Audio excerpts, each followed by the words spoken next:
अस्सलाम वालेकुम स्टूडेंट्स। आज जो हमारा आर्टिकल है वो है relationship of biology to other sciences, कि बेसिकली बायोलॉजी जो है वो किस तरह से रिलेट करती है दूसरी साइंसेस के साथ। स्टूडेंट्स, साइंस की जितनी भी ब्रांचेस मौजूद हैं वो किसी ना किसी तरह से आपस में इंटर रिलेट करती हैं, ठीक है। वो आपस में उनका कोई ना कोई रिलेशनशिप मौजूद होता है।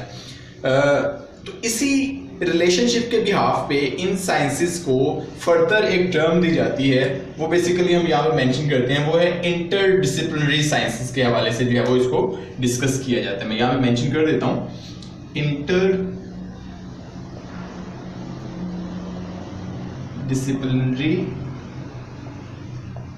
साइंसेस।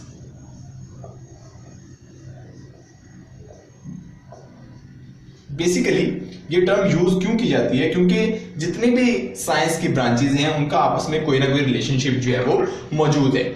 उन्हीं रिलेशनशिप्स को हमने डिस्कस करना है कि बेसिकली जो बायोलॉजी जो है वो फर्दर साइंस के कौन कौन सी ब्रांचेस के साथ जो है वो उसका डायरेक्टली रिलेशन मौजूद है, जिसको हम डिस्कस करते हैं।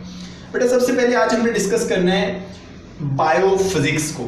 बेसिकली जैसा कि आप देख रहे हैं, बायोफिजिक्स ये बायोलॉजी और फिजिक्स के दरमियान एक रिलेशनशिप, ठीक है।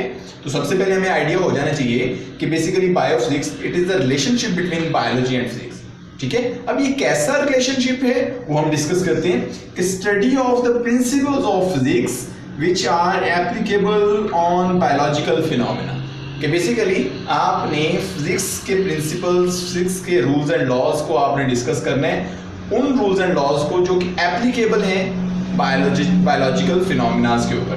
लाइक एग्जांपल में मेंशन है कि working principle of liver in physics and limbs of animals in biology.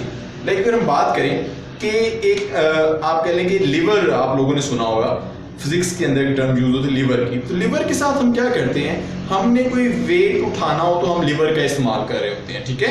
Heavy weight कोई चीज आपने उठानी हो तो आप लिवर का यूज करते हैं। उसी तरह का एक आप कह लें कि फिनोमेना लिविंग ऑर्गेनिज्म की बॉडी के अंदर भी पाया जाता है।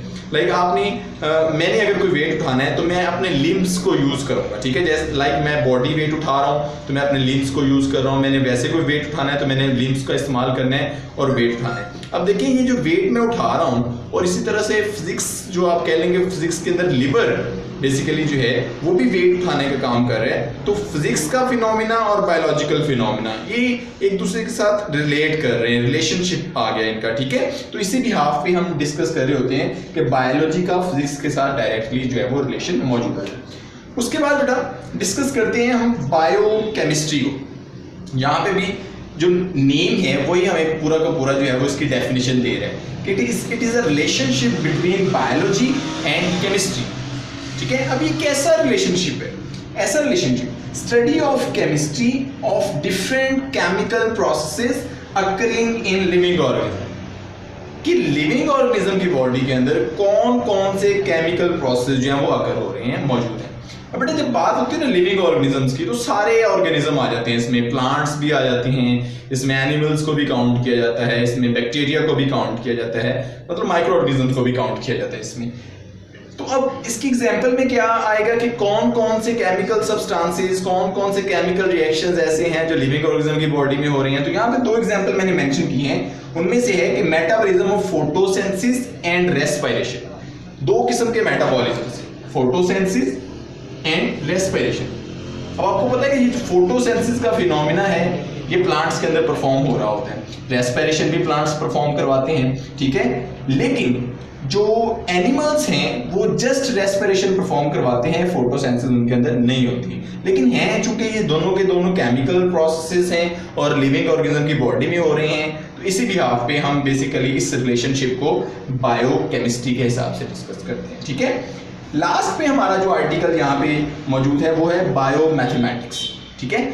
बायोमैथमेटिक्स क्या चीज है? इसमें भी आप लोग देख रहे हैं कि दो टर्म्स जो हैं वो यूज हुई हैं, बायोलॉजी, बायो एंड मैथमेटिक्स और मैथ। तो इसका मतलब ये एक रिलेशनशिप है बिटवीन बायोलॉजी एंड मैथमेटिक्स। तो इस कैसा रिलेशनशिप है उसको यहाँ पे मैंने डिफाइन कर दिया है कि study of biological processes and mathematical techniques and tools, ठीक है। कि आपने बायोलॉजी की स्टडी करनी है with the help of mathematical techniques, क्या आपने उस मैथ को यूज करके, मैथ्स की जो रूल्स हैं उनको यूज करके आपने बायोलॉजी की जो है वो स्टडी करनी। तो एग्जांपल से हमें क्लियर होगा कि किस तरह से हम मैथ को यूज करके बायोलॉजी की स्टडी कर रहे होते हैं। तो वो देखते हैं डेटा कलेक्शन आफ्टर एक्सपेरिमेंट। देखिए कोई भी आपने एक्सपेरिमेंट परफॉर्म करवाया, सपोज करें कि आपने कहा कि जनाब मैंने एक गार्डन के अंदर जो है वो रोज फ्लावर जो है वो ग्रो करवाए हैं, ठीक है। आपने जनाब इतने प्लांट्स लगाए, 10 प्लांट्स लगाए, आपने उसकी पहले ही क्वांटिटी मेंशन कर दी, ठीक है। उसके ऊपर कितने फ्लावर्स लगे, ठीक है, उसकी क्वांटिटी आपने मेंशन कर दी। अब आपने उसके ऊपर एक्सपेरिमेंट किए कि आपने डिफरेंट फ्लावर्स, सपोज आपने रेड कलर का रोज जो है वो ग्रो करवाया, वहां पे आपने पिंक कलर का रोज ग्रो करवाया, फिर आपने उनके डिफरेंट रेशियोज ली कि पिंक कलर के जो प्लांट्स थे उन्होंने कितनी अमाउंट में जो है वो रोज की प्रोडक्शन करवाई है, जो आपके पास रेड कलर के प्लांट्स थे उन्होंने किस किस्म की कितनी आप कहने के अमाउंट के अंदर फ्लावर्स की प्रोडक्शन करवाई है। तो उनको आपने उस डेटा को कलेक्ट करना है, कलेक्ट करके आपने मैथमेटिकल टूल्स को यूज करना है, और मैथमेटिकल टूल्स को, ठीक है, प्लस माइनस मल्टीप्लिकेशन का प्रोसेस और डिवीजन का प्रोसेस, जो भी प्रोसेस हैं उनको आपने करके और डेटा को एनालाइज जो है वो करना है। तो इसका मतलब ये हुआ कि अब प्लांट्स क्या थे, वो लिविंग ऑर्गेनिज्म थे, ठीक है, वो तो हो गई बायोलॉजी। अब आपने साथ ही साथ मैथमेटिकल टूल्स को भी डिस्कस किया, ठीक है। इसी भी आप हम कह रहे होते हैं कि बेसिकली बायो मैथमेटिक्स एक ऐसा रिलेशनशिप है जो बायोलॉजी और मैथ्स के बिटवीन होता है। इस बायो मैथमेटिक्स की टर्म को एक और टर्म के साथ भी शो करवाया जाता है, इसको बायोमेट्री भी बोला जाता है। बायोमेट्री की टर्म से भी इसको जो है वो डिस्कस किया जाता है। जी स्टूडेंट्स, तो नेक्स्ट जो हमारे पास रिलेशनशिप है बायोलॉजी की दूसरी साइंस के साथ, उसमें नेक्स्ट रिलेशनशिप हमारे पास है बायोजियोग्राफी, ठीक है। अब बायोजियोग्राफी जो है वो क्या चीज़ है, बायोलॉजी और जियोग्राफिया इसके रिलेटेड जो है वो आप कह लें कि इनके दरमियान एक रिलेशनशिप है। अब जियो बेसिकली बोलते हैं अर्थ को, और अब देखें जियो जो है अर्थ को बोल रहे होते हैं, एंड जो ग्राफी है, ग्राफी बेसिकली ग्राफ से निकले। तो बायोजियोग्राफी क्या चीज है, बेसिकली इसमें हमने डिस्कस करना होता है कि लाइफ जो है ये किन किन रीजन्स में जो है वो कैसी कैसी लाइफ मौजूद है, कौन कौन से इलाकों में कौन कौन से ऑर्गेनिजम्स मौजूद है, ठीक है। तो अब ये रिलेशनशिप बेसिकली है क्या, पहले इसकी डेफिनेशन चेक करते हैं। Study of occurrence and distribution of species of living organisms in different geographical regions of the world, के दुनिया के जो डिफरेंट रीजन्स मौजूद हैं, किस किस रीजन में किस किस्म की लाइफ मौजूद है, कौन कौन से लिविंग ऑर्गेनिज्म जो है वो डिफरेंट एरियाज में पाए जाते हैं। अच्छा, तो अब अगर हम डिस्कस करें कि हमारे पास डिफरेंट रीजन्स मौजूद हैं, अगर हम बात करें फॉर एग्जांपल पोलर रीजन की, पोलर रीजन, तो पोलर रीजन्स में बर्फानी इलाकों में और तरह के ऑर्गेनिज्म मौजूद होंगे, लाइक वहां पे पोलर बियर पाया जाएगा, ठीक है, पोलर रीजन में पोलर बियर मौजूद है। उसके बाद अगर हम बात करें कोस्टल रीजन की, ठीक है, कोस्टल रीजन्स साहिली इलाके होते हैं, यहाँ पे स्पीशीज जो हैं वो और तरह की मौजूद होंगी। अगर हम बात करें इसके अलावा फर्दर जो है और इलाकों की, ठीक है, तो हम कह सकते हैं कि जो हमारे पास मैदानी इलाके होते हैं, हमारे पास टेम्परेट रीजन्स हैं, ठीक है, वहाँ पे और तरह के जो है वो ऑर्गेनिज्म पाए जाएंगे। लाइक बात करें हम नारायण कागान के इलाके की, मरी के इलाके की, तो वहाँ पे जो दरख्त मौजूद होते हैं, वहाँ पे जो स्पीशीज मौजूद होती हैं वो बिल्कुल डिफरेंट होती हैं as compared to coastal regions, ठीक है, और एज कम्पेयर टू जो हमारे पास टेम्परेट रीजन्स में पाए जाते हैं। मैदानी इलाकों में जो पाए जाते हैं टेरेस्ट्रियल इन्वायरमेंट में, खुश्की वाले इन्वायरमेंट में। अगर हम बात करें रेतले इलाके में प्लांट्स और तरह के पाए जाते हैं, ठीक है। अगर हम बात करें साहिल इलाके की तो वहाँ पे प्लांट्स और तरह के पाए जाएंगे। मैदानी इलाकों की बात करेंगे तो वहाँ पे प्लांट्स और तरह के पाए जाते हैं। तो बेटा ये डिफरेंट आप कहने के इलाके के भी हाफ पे, डिफरेंट रीजन्स के भी हाफ पे डिफरेंट लिविंग ऑर्गेनिजम्स को डिस्ट्रीब्यूट करवा दिया गया है। उसी डिस्ट्रीब्यूशन को, लिविंग ऑर्गेनिज्म की उसी डिस्ट्रीब्यूशन को जो हम डिस्कस करते हैं वो बेसिकली इस रिलेशनशिप में डिस्कस कर रहे होते हैं बायोजियोग्राफी के अंदर, कि दुनिया के ऊपर कौन कौन से इलाकों में कौन कौन से ऑर्गेनिज्म जो हैं वो मौजूद हैं। जी, उसके बाद बात करते हैं नेक्स्ट रिलेशनशिप की, वो है बायो इकोनॉमिक्स, ठीक है। ये भी हमें पता चल रहा है कि ये एक रिलेशनशिप है बिटवीन बायोलॉजी एंड इकोनॉमिक्स, दो टर्म्स मौजूद है यहाँ पे। अब ये कैसा रिलेशनशिप है? It deals with the study of organisms from economical point of view.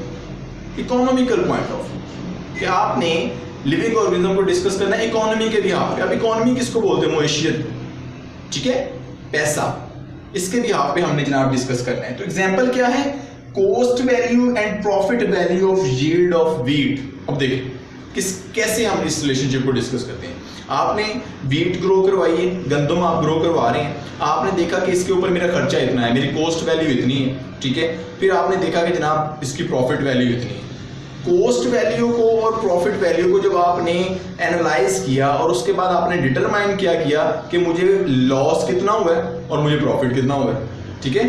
अब कॉस्ट वैल्यू और प्रॉफिट वैल्यू को डिस्कस करके आपने ये चीज आपके सामने आ जानी है कि आपको प्रॉफिट कितना हो रहा है और आपको लॉस कितना हो रहा है, ठीक है। इन सारी चीजों अब आपने गंदम ग्रो करवाई थी। अब गंदम जो है वो जाहिर बात है प्लांट्स हैं, गंदम के प्लांट्स होते हैं, तो वो लाइफ है। अब लिविंग ऑर्गेनिज्म का भी आपने डिस्कस कर लिया और उसको इकोनॉमिकल पॉइंट ऑफ व्यू से आप डिस्कस कर रहे हैं, तो बेटा साथ ही साथ आप उसका प्रॉफिट एंड लॉस जो आपकी उनकी वैल्यूज हैं वो भी आप डिस्कस कर रहे हैं। तो ये सारी चीज़ों की स्टडी जो है वो हम डिस्कस कर रहे होते हैं इस रिलेशनशिप में, जो कि बायोलॉजी का है और इकोनॉमिक आप कह लें इकोनॉमिक्स का है। तो इसके भी आप बेटा हम डिस्कस कर रहे होते हैं।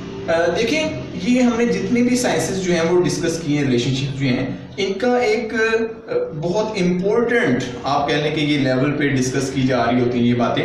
तो ये बेटा सारे के सारे रिलेशनशिप्स थे जो कि आपके इस लेवल पे जो है वो डिस्कस किए जाते हैं 9th के लेवल पे। इसके अलावा फर्दर काफ़ी सारी जो है वो डिस्कशंस मौजूद हैं, इनकी डिटेल स्टडीज